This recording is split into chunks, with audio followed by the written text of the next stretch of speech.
Hello friends. In today's video, we will pay attention to what is happening with the enemy's breakthrough in the north of Pokrovsk, but first let's try to figure out what the meeting in Washington showed and what are the prospects for peace now.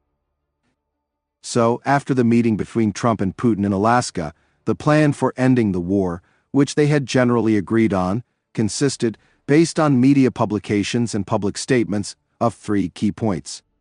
The first is the rejection of a truce and a temporary ceasefire as intermediate stages and moving straight to the final goal, a peace agreement. Until it is signed, hostilities will continue.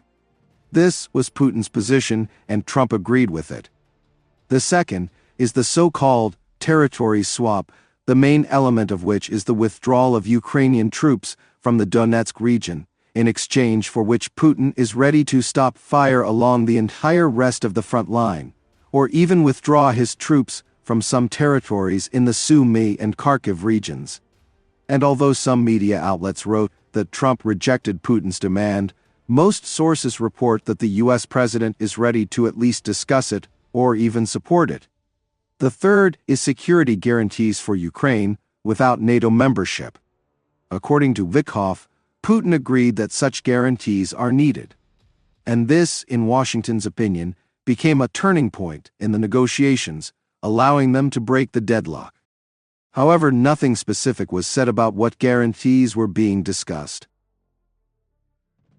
After Trump informed Zelensky and the Europeans about these agreements on Saturday, the initial reaction of both Europe and Kyiv on the first 2 points was sharply negative. And on the third point, security guarantees, the coalition of the willing and Zelensky proposed introducing European troops into Ukraine, which Moscow has already called completely unacceptable. Therefore, the main question on the eve of the meeting in Washington was formulated as follows: will Trump be able to encourage Kyiv and the Europeans to follow the Alaska agenda on the 3 points described above?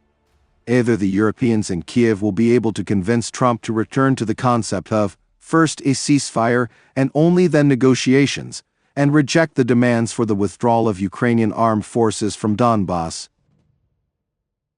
Already during the meeting in Washington, Merz and Macron directly called on Trump to insist on a ceasefire as a condition for further negotiations, and the Financial Times published, citing sources, what it claimed was Kyiv's negotiating position, which also contained a demand for a ceasefire to start negotiations, and a categorical refusal to withdraw Ukrainian troops from Donbas. However, after the end of the meetings in Washington, this insider information was effectively denied by Zelensky himself. He said that Ukraine does not make a ceasefire a condition for negotiations with Russia, and that he himself is personally ready to meet with Putin. Trump also repeated several times yesterday that the demand for a ceasefire has been lifted, and that the parties must immediately work on a peace agreement. That is, on this point, the Alaska agenda remains in force and Zelensky agreed with it, at least formally. As for the withdrawal of Ukrainian troops from Donbas, according to media reports, Zelensky did not directly reject this at the meeting, but stated that there were difficulties in circumventing constitutional restrictions and resettling people. He also declared his readiness for a proportional exchange. Publicly, Zelensky declared his intention to discuss the territorial issue personally with Putin, which in itself indicates that his real position is more flexible than Kyiv's previous public statements. In other words, Kyiv did not say yes on the topic of territories, but did not say no either.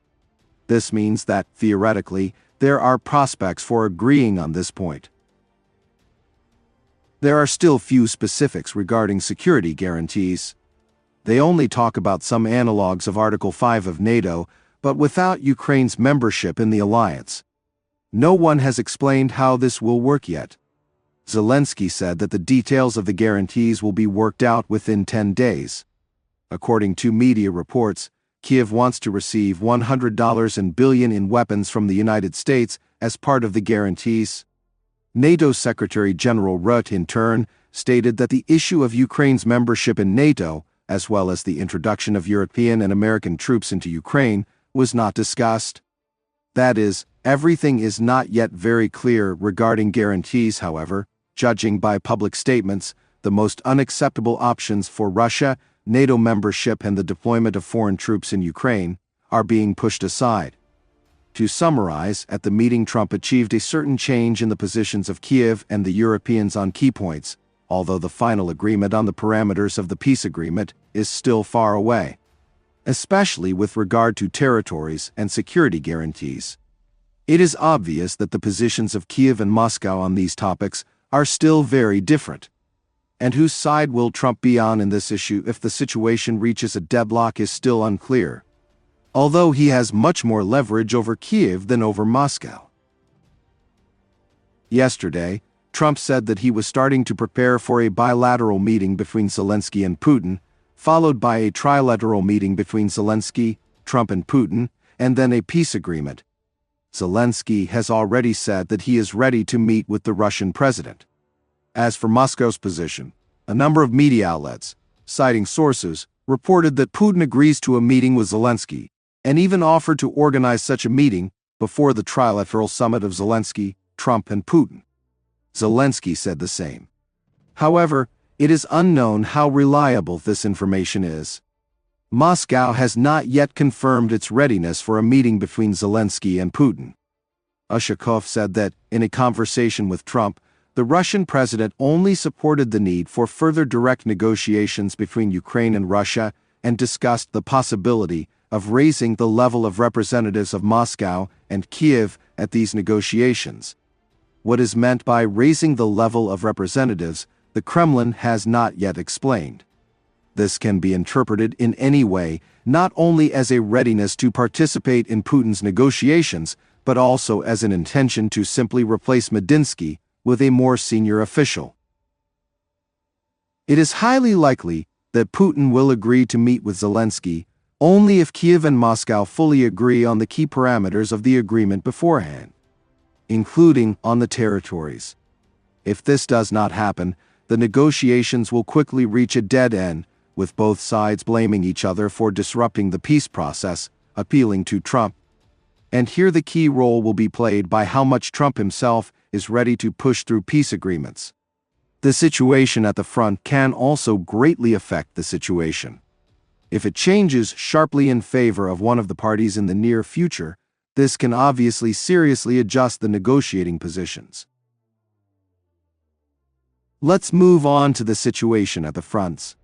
According to Deep State, Ukraine has partially pushed back Russian troops from the breakthrough zone in the Dobropillia area, namely in the area of Rubizhny, Zoloty Kolodiaz, Vesely Vilny, Shahovy, Niekanorivka, and Suvitsky. The Telegram channel writes that stabilization was achieved due to the fact that 4 brigades, 2 regiments and 2 battalions of the Ukrainian armed forces were transferred to this section of the front. At the same time, the situation remains difficult, since the Russians are already attracting additional forces to this area. The Ukrainian airborne assault troops then announced that Zoloty Kolodiaz and Petrovka had been liberated. A Ukrainian soldier with the call sign Muchnoy writes today that the situation on the northern salient is difficult and dynamic. The enemy is trying to advance from Volodymyrivka and Shuhovy, pressing on the line north of Mayak and Punkivka. The enemy has not been able to enter Niekanorivka, although there have been repeated attempts. The line is holding, but the shelling is very intense. In Kucherov Yar, the Russians are well entrenched. They are holding the defense and may even have been able to pull up some equipment. This is now one of the nodes from which they are trying to press further to the south and west. Our fighters are covering this sector with heavy artillery, writes Muchnoy. Yesterday, Siersky also commented on the breakthrough of the Russian army near Dobropillia. The enemy is using the so-called thousand cuts tactic there, that is, an offensive on a wide front of small assault groups. He had some success when his groups advanced 10 to 12 kilometers to several of our settlements and suddenly appeared there. Why did this happen? Because the terrain there, firstly, is full of a large number of ravines and rivers, the natural properties of which allow for covert movement. And in the summer there is also a lot of vegetation, that is, it is difficult to exercise control over the line of combat contact. And secondly, unfortunately, for objective reasons, we do not have a continuous front line there, so the enemy took advantage of this and advanced. But after a number of decisive measures were taken, additional forces and assets of our airborne units were transferred, we cleared the settlements and areas of the terrain, said the Commander-in-Chief of the Armed Forces of Ukraine. Nevertheless, this story has shown a serious vulnerability of the Ukrainian army's combat formations. And it is connected not only with the terrain, right, the Ukrainian military. Ukrainian aerial reconnaissance officer Serge Marko spoke about the reasons for the difficult situation for the Ukrainian army in the Pokrovsk direction. According to him, the problems began in late spring, when the greenery blossomed, and the Russian army had the opportunity to actively use mobile groups and equipment under the cover of foliage, which made their drone attacks difficult. The Ukrainian armed forces simply did not have the means to stop the enemy, who was moving under the cover of tree crowns. The situation could have been stabilized by mass mining, but in the summer we did not receive a sufficient number of anti-personnel mines, Marko noted. An additional factor was the shortage of drones in the Ukrainian army, which worsened in the spring and early summer. According to the military man, there were proven methods of struggle strikes in depth, long-range mine installations, the use of winged drones. But the appearance of specialized Russian units, such as Rubicon, dramatically changed the situation. Under the cover of greenery, the Rubicon unit pulled tactical radar stations into the first echelon, synchronized with electronic reconnaissance and combat equipment. This synergy has become extremely effective, he said. As a result, Ukrainian wings began to be shot down en masse while still approaching 3 to 7 kilometers from the front line. The ability to conduct reconnaissance at a distance of 20 to 30 kilometers was blocked. In addition, the enemy increased the number of electronic warfare systems and electronic reconnaissance, and a systematic hunt for Ukrainian drones and their pilots began. Enemy electronic reconnaissance has increased significantly. This is evident from the systematic work against our drones, from the number of trench electronic warfare systems against attack drones. As a result, a hunt for our pilots and assets began at a time when every resource is in short supply. The service life of one heavy multicopter Baba Yaga, in terms of the number of sorties, has significantly decreased. If earlier some Baba Yagas made 100 sorties, now 10 to 15 sorties in this direction is already not bad. Sometimes, Baba Yagas are not even allowed to take off. They are shot down by FPV drones right on the site before the start or immediately after takeoff. There is only one conclusion: they have set up electronic reconnaissance equipment at all possible altitudes and see the activation of our equipment, which is hidden from them by the terrain. This has also become the reason for the increase in strikes on our pilots, who are now priority targets.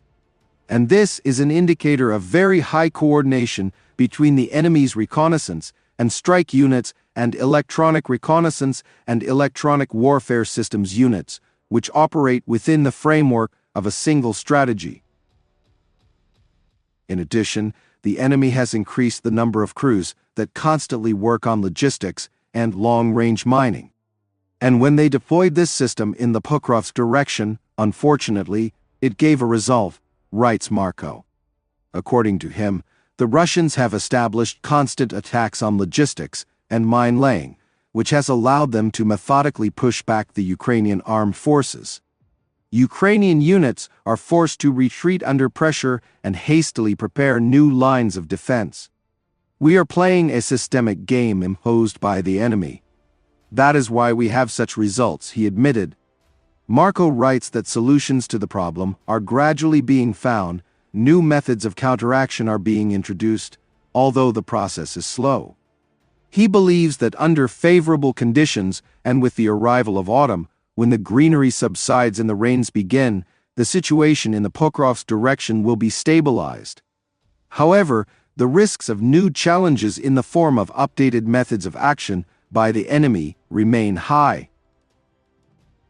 Friends, I want to develop and strive for higher quality content, but my 2009 computer does not allow me to do this.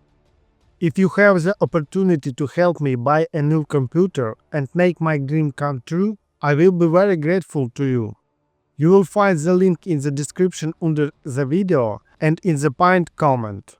Thank you very much and see you in the next video.